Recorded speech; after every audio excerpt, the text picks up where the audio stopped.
Welcome to the Tiling Connect podcast. This podcast is designed to raise the standards of the tiling industry by sourcing and sharing the best and latest in standards, technology, and innovation with its listeners. Before we get started, everything we talk about in this podcast is general in nature and does not consider your own personal situation. You should always seek professional advice for any specific matters. Hey everybody, welcome to Tiling Connect. I'm your host, Mark Moskwa. In today's episode, we're speaking with Yoni Feldman, the Director of Sales and Marketing for Laticrete Australia. He recently moved to Sydney, and his peers describe him as energetic, strategic, and a results-orientated business professional. Yoni has held various leadership roles worldwide and is actively looking to expand the Laticrete business domestically. He recently celebrated his 10th anniversary with Laticrete, and we're very fortunate to chat with him today as the first guest on our show. Good afternoon, Yoni. Hey, Mark, how are you? Hey, very well. Thank you for making some time for us today. We really appreciate it. Absolutely, my pleasure. Excellent. Hey, well, Can you hear me well? I hear you perfectly. Yes, absolutely. You're our first guest, and welcome to Tiling Connect. Thank you. It's I don't know if it's an honor or too much pressure to be the first one. Hopefully not the last one. I think you and I are feeling the exact same feeling. Exactly. So, look, it's a real honor to have you on today, and looking forward to our discussion and talking about everything tiling and really deep diving into some really cool topics. Sure. Well, hey, look, like most other podcasts out there, I think the really best place for us to start today would be to get a little bit of a background on you and the company that you're working for and what brought you to our shores, to Australia. Absolutely. So I'll start from, I guess, a little bit at the beginning. So as you can hear by my thick accent, I'm not originally from here. I'm originally from New Zealand. Awesome. I'm just kidding. I'm originally from Israel. I'm originally from Israel. But I work for Laticrete International. Laticrete. Some people say Laticrete, but it's basically latex and concrete. So we're Laticrete, and we are headquartered in Connecticut, in the United States of America. Awesome. We just celebrated our 65 years anniversary worldwide. And I started with our headquarters in 2012, August 2012, where I worked for about 4 years as a product manager. And then most recently, before moving to Australia, I was based in Laticrete, Singapore, where I was overseeing marketing and product development for Southeast Asia region. Cool. And as you mentioned, Mark, I've just moved to Australia about 3 months ago, where I'm now the head of sales and marketing for Laticrete Australia. Wow, that's there's some big jumps there, and 65 years anniversary for Laticrete. That's a huge achievement. It is. It was a special moment for us in our history.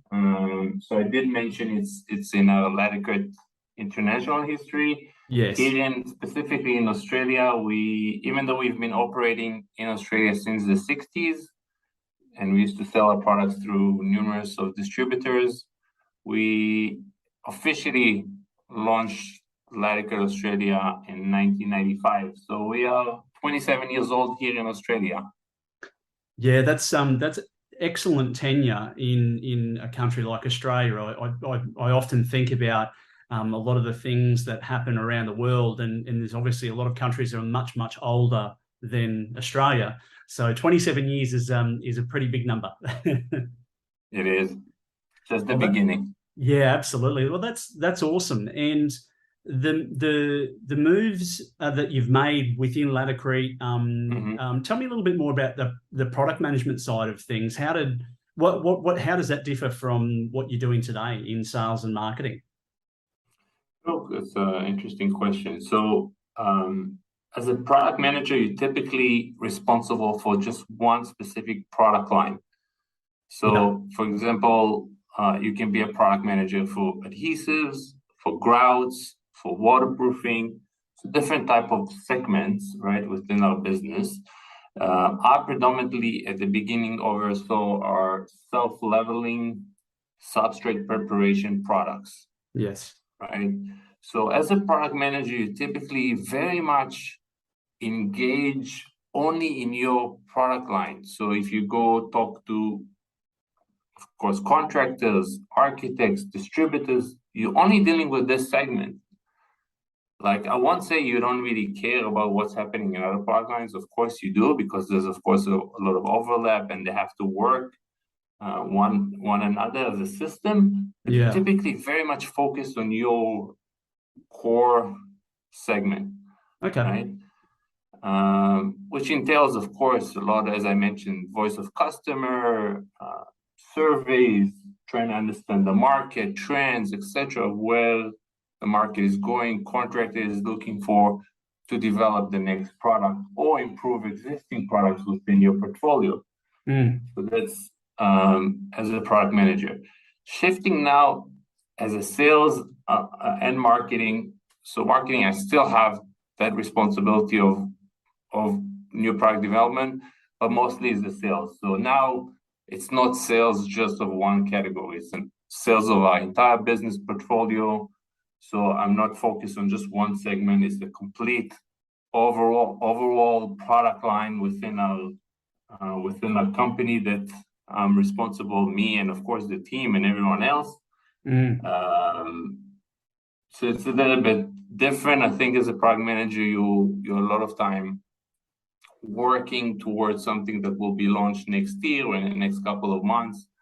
Whereas sales, you also have those responsibilities for future strategic initiatives, but also, of course, the day-to-day activities very much. Yes. Wow. That's it's a big leap. And I assume you've got a great team around the country here in Australia. What does that look like? Yeah, so we have, and I'm very fortunate to have a very, very strong team. We're working with a lot of experience in the industry, right? We have our sales team is broken down basically regionally. So we have a sales team dedicated in New South Wales, Victoria, and etc. around the country.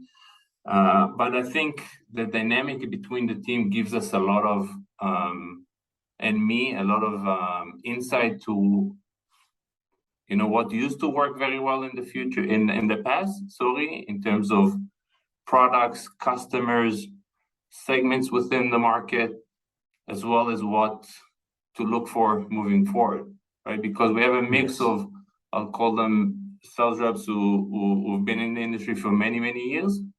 And we have some new ones that used to be on the tools as of recently. So we have a good mixture between them. Yes. Well, you touch on a really good point there. I'm curious, what in your experience, what do you think makes a really good sales and/or technical representative in the market?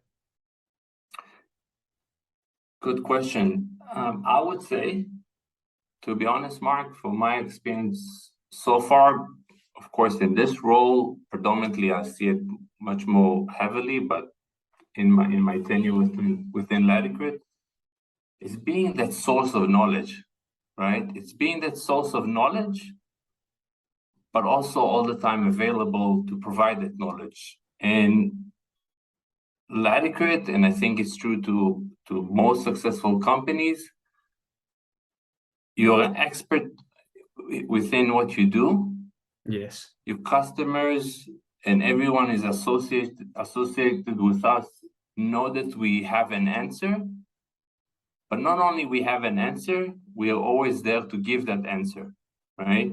Yeah. So I find the most successful sales reps within Australia and within the rest of the Laticrete world are those who have that knowledge and expertise, but I'm always there to pick up the phone, to visit you at the job site, no matter what time it is, no matter what day it is, they're there. And that's what makes, in my opinion, the difference between a truly successful sales rep to the others. Excellent. That I love hearing that. I think you and I touched on a little bit of my background when we met in person, a few months ago, and I share a very similar philosophy in how people behave with customers and tiling contractors and shop owners, and yeah, there were some excellent qualities that you've mentioned. So that was really cool. But if I just may add, on top of that, or to complement that fact, I think, and what I always, first thing I look at, right, is values of the individual, right? Yes. Because specifically for us within Laticrete, trust, honesty, core values to our business. And if that person doesn't share the same values as the core, no matter how knowledgeable they are in the industry, technical, etc., that's basically kind of like the barrier that if you don't meet, you won't pass through the gate, kind of. Yes. Yeah. Yeah. Awesome. I completely agree. Completely agree.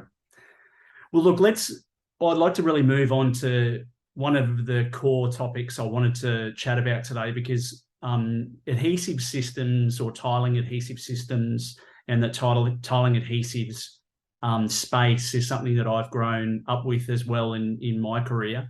And I really want to touch on sort of, I suppose, two things. One is why choosing suitable materials matters from a system perspective, and also what are some of the biggest challenges that we're facing today in Australia. Now, I suppose the best place to start is with the first, and like from your perspective and from a product perspective in sales and marketing, why is choosing suitable materials so important, and why is it so important from a system perspective as well? Yeah, to be honest, there's so many angles to this for the reasoning. I can start by the fact that the way we look at it, our products or tiling as a whole is an art form, right? Yes. At the end of the day, a tile, a beautiful stone, almost wherever it's been used or applied, it's an art.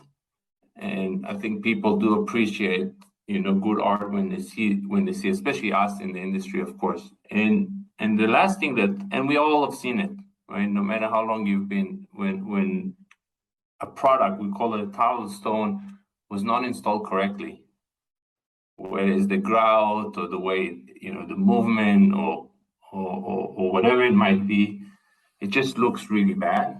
Yeah. Right.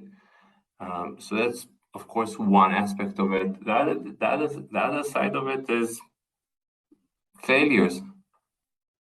Yes. Choosing the wrong adhesive for a lot of there are some applications that choosing the wrong adhesive might not be that much of a difference, if we're honest, but there are too many applications where if you choose the wrong adhesive, you're going to have a failure sooner or later, and that failure is going to cost you a lot more money than choosing the right adhesive from the get-go. Yeah. And we've seen it in many installations and projects around the world, of course here in Australia as well.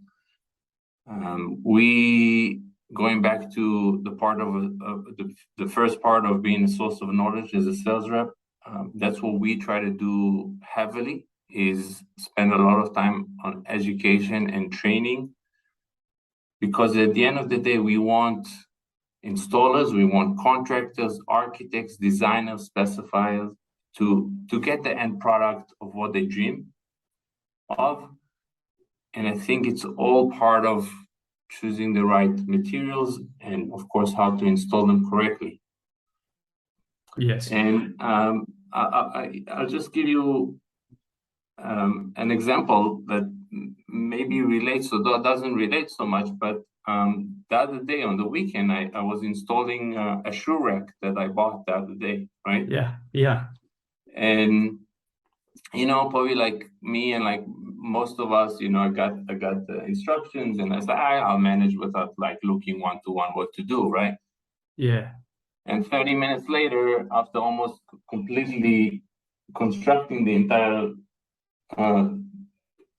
thing, I realized that I have to disassemble everything and rebuild it because I put, two parts the wrong way.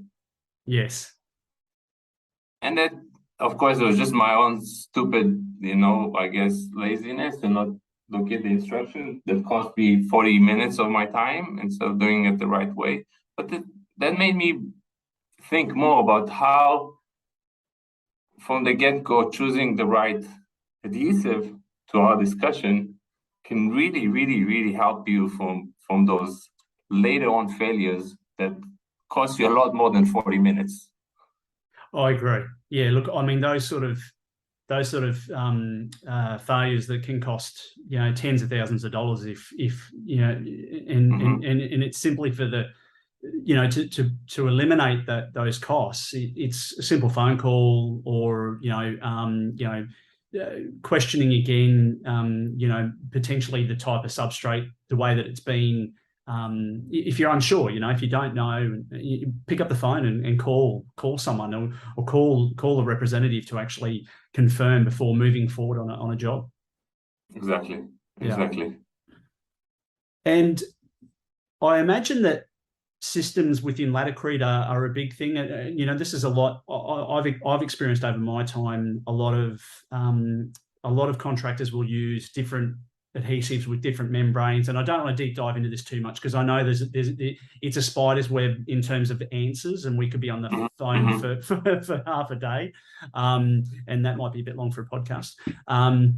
However, system cells are really important, right? Or systems for tiling are really important because you know that you've got positive compatibility from product to product. Would you agree that that's an important part of choosing the right system?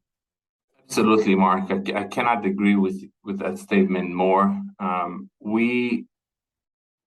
It's a big approach to our selling philosophy. We sell as a system, and not only we sell a system, we also give system warranties up to 25 years. Just because of that point, Mark, we've done and do so much testing in-house in our R&D labs to make sure that our products, when they're installed correctly and adhered correctly to one another, they provide maximum performance. Yeah. Right. Each product by itself is designed and formulated and geared to maximum performance as a standalone product, but as a system is elevating the complete installation to another level. Yes. Right. And that's a really, really good statement, Mark, that I should have mentioned, and thank you for bringing it up. As a system from the same manufacturer typically, but of course I'll talk from a Laticrete point of view, you're getting the best solution for a truly tested and proven methodology of installation. Yes. And look, I understand that from time to time, there's going to be situations on a job site where it's the compatibility is going to be very difficult to achieve. However, there's still many people within the industry that you can speak to, I suppose, reassure the customer and or the builder that the system that they choose is going to work effectively and efficiently for a long period of time. Mm-hmm. Yeah. Wow. So I know you've only been in the country for a short period of time, so I don't mean to give you all the hard questions today. So because I'm sure in the future, if you're happy with today, you'll come back again and speak to us again on other topics. What are you finding What would you think right now is probably one of the biggest or most significant challenges that we're facing in the building and construction industry in today's climate? Yeah, I think supply chain is hitting all industries, but of course, unfortunately, it's also hitting our industry. And the accessibility, the availabilities of raw material, which then leads to availability of finished products. Yeah. For us as a manufacturer, we of course are very early in the stage, right? The building or project takes several months at times before that supply chain will hit them, because we dealing with raw materials to make a product. Yes. But we've seen it across the entire chain, the availability of products. That's A, the time the products are being delivered. That's B, and C, the cost associating with getting whatever it might be you're looking for. It's really been a challenge lately, I think, for all of us. We're seeing it when we go into the gas station or grocery store, across everything we do in our day-to-day, but also in our industry as well. So that at the moment is a big challenge that I think everybody's facing and trying to maneuver through it. From what you're seeing, I agree with you, Yoni. From what you're seeing, do you think there is going to be a tipping point where we'll see the pendulum swing in a different direction, back to what people might call normality, or some more positive times in supply chain issues and pricing and things like that? We all hope so. As it looks right now, it seems that we're in this for at least a few more months.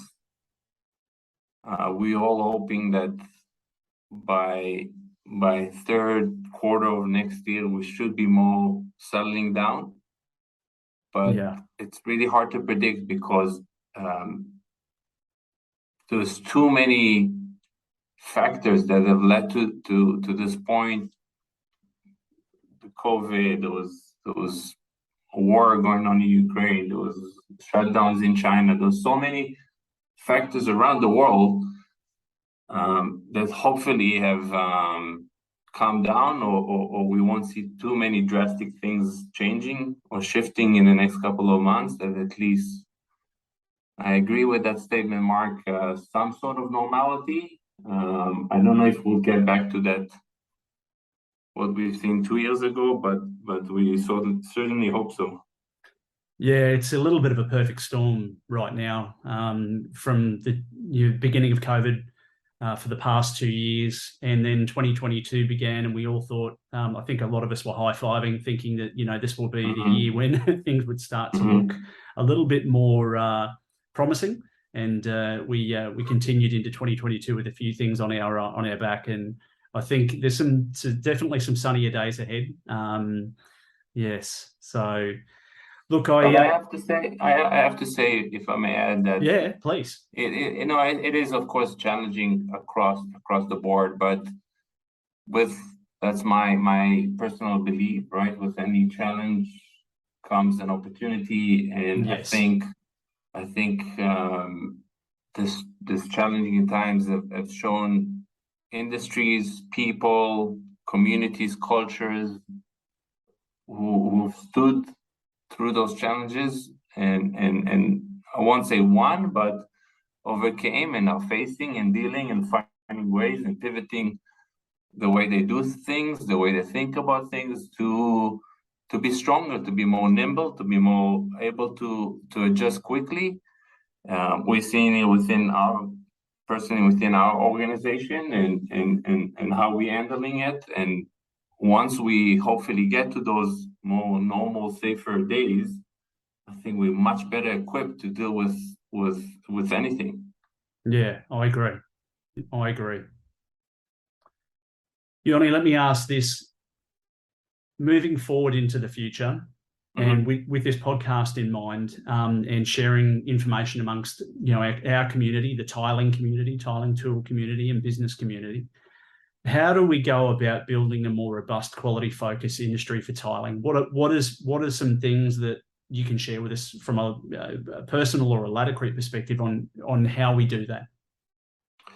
Yeah, it's uh, first I would say another challenge that is pressing right now, but I think it's getting more and more predominantly towards the future is the skill and the quality of the contractor, which is unfortunately diminishing.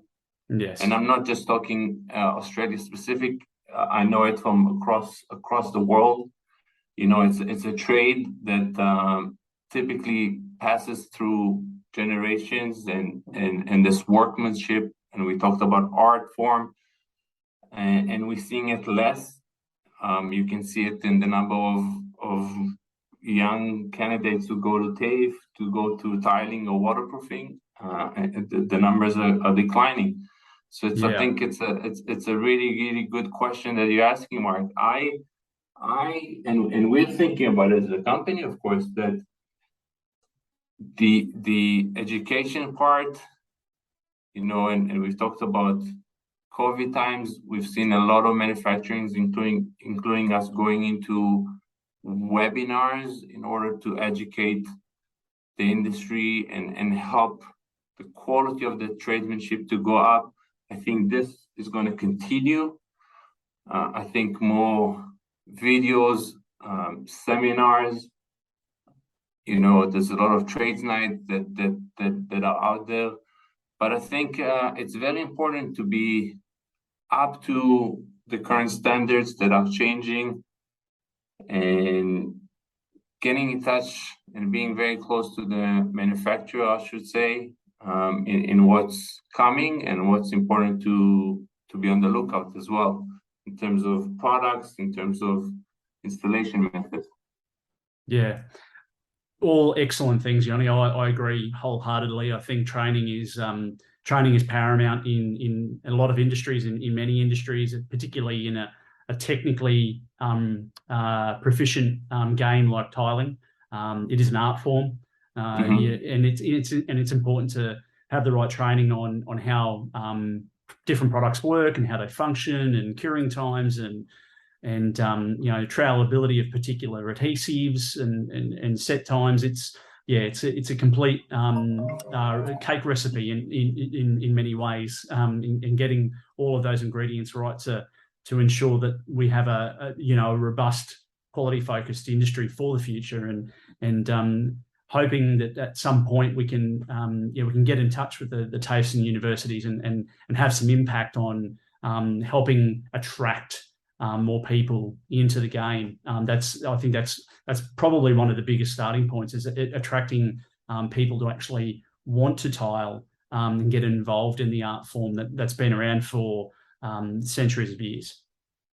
Yeah, and I would just add that, as I mentioned, we've seen it a lot where the grandpa was a mason, was a tradie, and then it passed down to the son, and then passed to the grandson, which is wonderful. And of course, this is one of the best ways to educate the next generation, which is fantastic. The additional side of this, I think the younger generations of course are much more digital in nature. So we are trying to reach them, educate them, touch them more in a digital manner, as opposed to, before. I don't think it's a secret to anyone that our industry is still not so digitally focused. So I think a lot of the efforts we are doing is to push more, to be more digital in our approach, in our training guides, in our videos, and everything that we do. Yeah, that's awesome. That's super cool.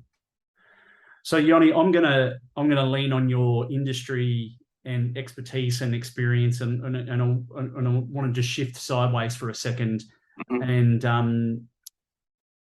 ask you a little bit more about you and some things that you've acquired over your lifetime.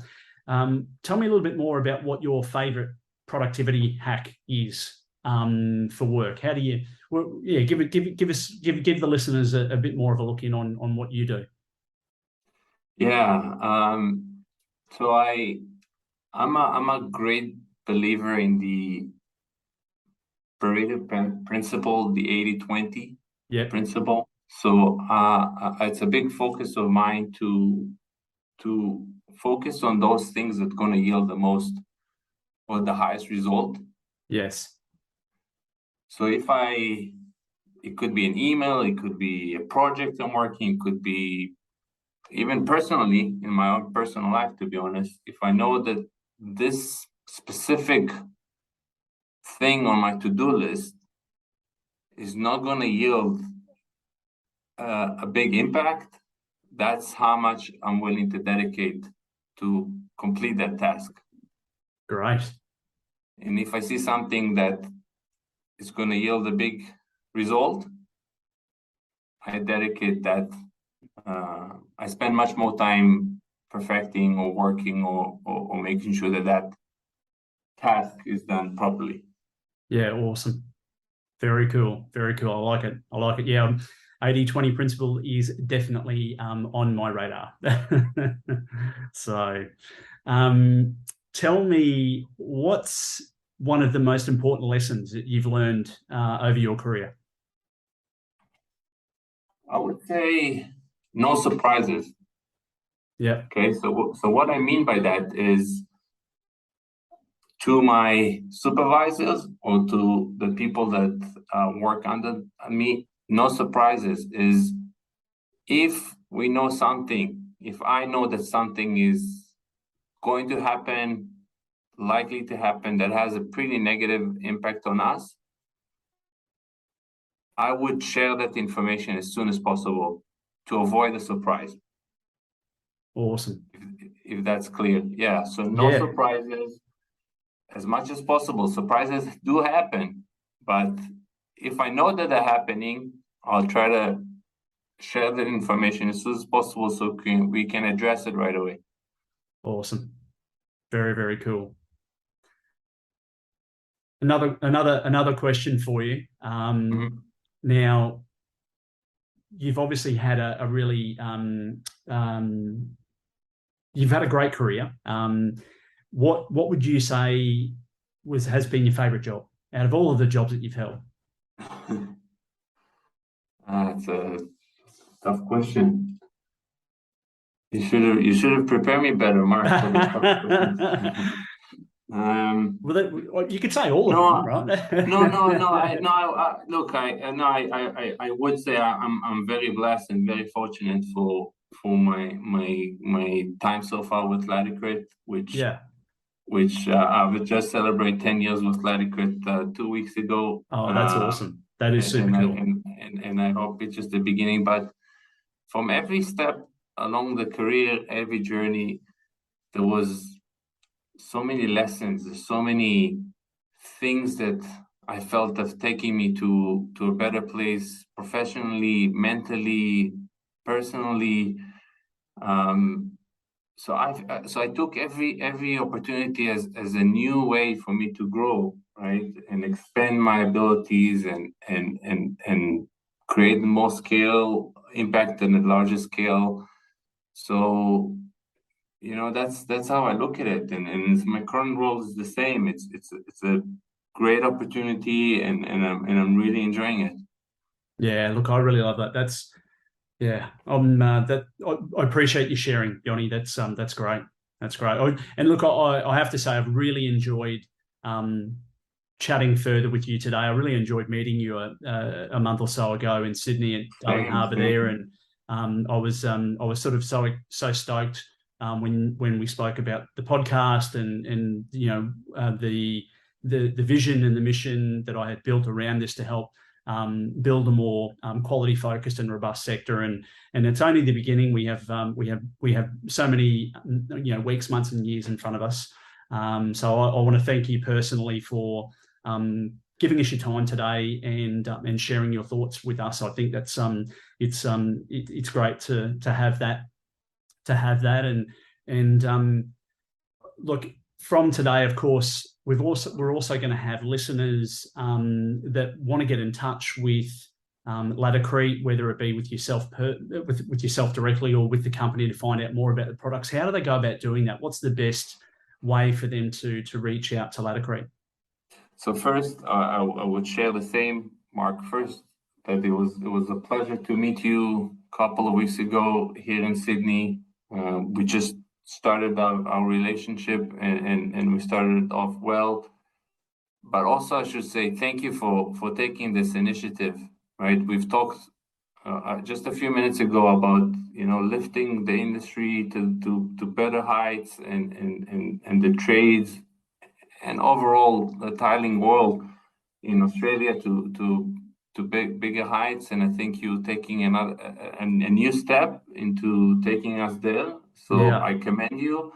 Thank I you. wish you all the best, because the more people like you who share this passion, the more I think we can keep this art form going and keep on growing and doing even better things. So truly appreciate it, and for inviting me to be the first guest. It's even more so. I appreciate it. Thank you. To the last part, Mark, I should say, for anyone, feel completely free to reach out directly to me at yfeldman@laticrete.com, or you can reach to sales@laticrete.com.au accounts, or Awesome. email accounts, I should say. Feel free. We're here to help. Anything. Yeah. Excellent. And I'll repeat that information, of course, in our bio and our introduction, so people know how to get a hold of Laticrete if they don't already know, of course. I think it's important, and there was a big part of creating this podcast was about Tiling Connect, and it was all about staying connected and being connected with people. And you touched on it a few times, Yoni, in this podcast episode today about community. It's such a big part of what we do, and I think this community is going to grow pretty enormously, fairly quickly, and the more information we can share with our listeners, wide and far, the greater impact that we can have overall. So, Yoni Feldman from and if I just to end, given that I've only been here in Australia for 3 months, anyone who's listening who wants to connect, I would be really, really, I'd love to connect, to hear more, to learn more. So thank you again, Mark. Awesome. Yoni Feldman from Laticrete, thank you so much for today. And we can't wait to have you on the show again. Thanks for listening to this episode of the Tiling Connect podcast. If you'd like to hear more, don't forget to subscribe. If you have any questions or would like to be involved in the show, email us at tilingconnect@gmail.com. See you next episode. Until then, stay connected.